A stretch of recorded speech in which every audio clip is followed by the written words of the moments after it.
Já olhou pra alguém e pensou, o que passa na cabeça dela? Você sabe onde nós estamos? Nós estamos na mente humana. Parece um pouco vazio aqui, né? Mas se eu colocasse aqui dentro tudo o que cabe, eu ficaria um pouco apertado. Então, eu vou deixar desse jeito. Nós iremos falar aqui sobre as representações mentais dos conceitos. O que se passa em nossa mente? Espera-se que haja conhecimento aqui. Porém, ele não está solto. Ele está organizado em conceitos e categorias. Primeiro, vamos conceituar conceitos. O conceito é a menor parte do conhecimento. Ele diz sobre o que é e o porquê de cada coisa. Por exemplo, o conceito Ângela. Olá, eu sou o conceito. Eu tenho propriedades, atributos e valores. As minhas propriedades são ser alta e magra. O meu atributo é ser mulher. Os meus valores são ser delicada, emocional, sensível e carinhosa. De onde vem o conceito? Ele vem de aprendizado.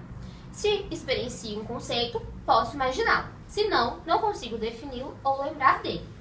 Por exemplo, o conceito Weber Sérgio. Você consegue definir as propriedades, os valores ou os seus atributos? Talvez não. Agora você consegue. Olá, eu sou o conceito Weber Sérgio.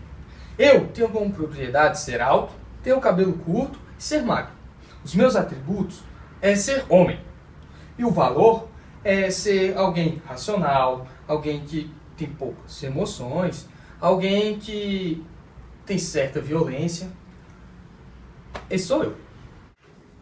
Agora, vamos conceituar categoria. As categorias significam estabelecer características em comum entre os conceitos, formando assim conceitos categoriais. No caso em questão, categoria homem e categoria mulher. Agora, eles vão explicar um pouco mais sobre isso.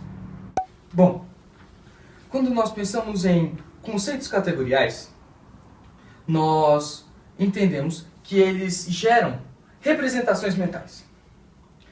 E representações mentais nada mais são do que os conceitos que nós temos, e não são conceitos soltos na nossa mente, você não está vendo nada solto aqui, mas os conceitos e as categorias na nossa mente que se alinham, se juntam e formam então essa representação mental. Pensa no conceito Brad Pitt. Aposto que você nem estava lembrando dele.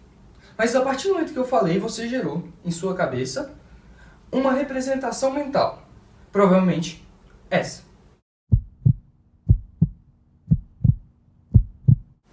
As representações mentais estão correlacionadas por regras, como símbolos, similaridade, atributos correlacionados, que se encontram em um contexto, que esses contextos estão intimamente ligados a traços de memória, que seria onde essas representações, como o Brad Pitt, se encontram. Eu ouvi que vocês estavam falando sobre similaridade, mas vocês sabem o que significa a similaridade? Não, o que é? A similaridade é a junção das propriedades. E existem ainda alguns modelos que explicam essas propriedades.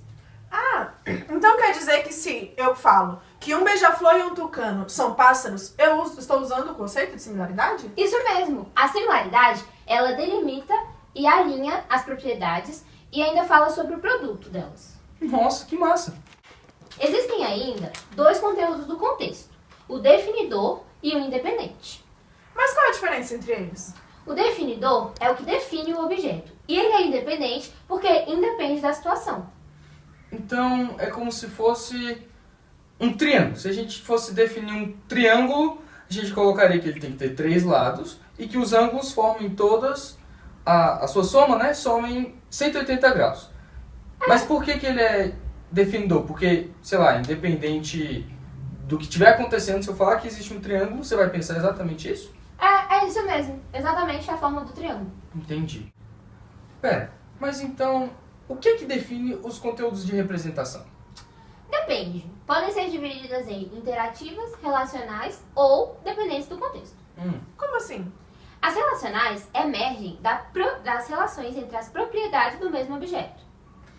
Então, deixa eu ver. Se a gente pegar a bandeira do Brasil,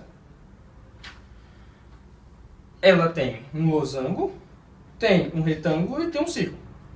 Sim. Mas, se eu só falar que a bandeira tem um retângulo, um losango e um círculo, isso não significa que eu vou associar em bandeira, certo? Não eu tenho que fazer uma relação delas, não é isso? Isso, é isso mesmo.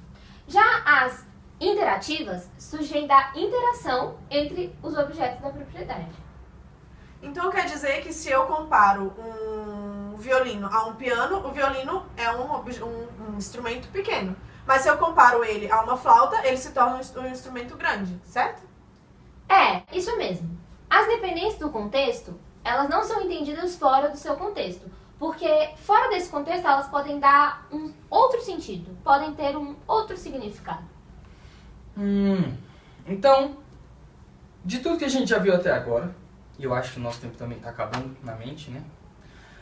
A gente poderia dizer que existem conceitos, categorias, formando conceitos categoriais. E a partir dos conceitos categoriais, nós temos as representações mentais, que usam da similaridade, ou seja, certas semelhanças entre as coisas, para definir categorias e unir os conceitos. Então, a partir disso, a gente tem na nossa cabeça o que é aquela coisa que as pessoas falam pra gente, ou que a gente imagina. Seria isso, então? É, seria isso. Ah, então, obrigado.